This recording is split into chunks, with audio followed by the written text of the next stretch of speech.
இந்த நாளிலும் யோசுவா 9வது அதிகாரம் அதனுடைய 25வது வசனத்திலே, இதோ உமது கையில் இருக்கிறோம், உம்முடைய பார்வைக்கு நன்மையும் நியாயமுமாய் தோன்றுகிறபடி செய்யும். அதே போல நாம் கர்த்தருடைய கையில் இருக்கிறோம். கர்த்தருடைய கையில் எப்படி இருக்கிறோம், எப்படி இருக்க வேண்டும்? வேதம் சொல்லுகிறது, தேவனுடைய கரத்தில் தேவனால் பயன்படுத்தக்கூடிய, தேவன் விரும்புகிற, தேவன் உபயோகப்படுத்துகிற பிரயோஜனமான விலையேற பெற்ற பாத்திரமா இருக்க வேண்டும். கர்த்தருடைய கையில் பாத்திரமா இருந்தால் கர்த்தர் பயன்படுத்துவார்.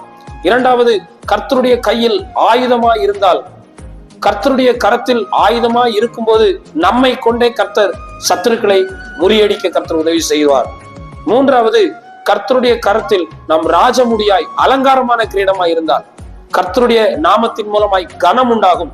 கர்த்தருடைய கையில் அலங்காரமாய் இருந்து கனம் பெற்று வாழ்வோம். இப்படியே கர்த்தருடைய கரத்தில் இருப்போம். கர்த்தர் நம்மை ஆசீர்வதிப்பாராக. ஆமென்.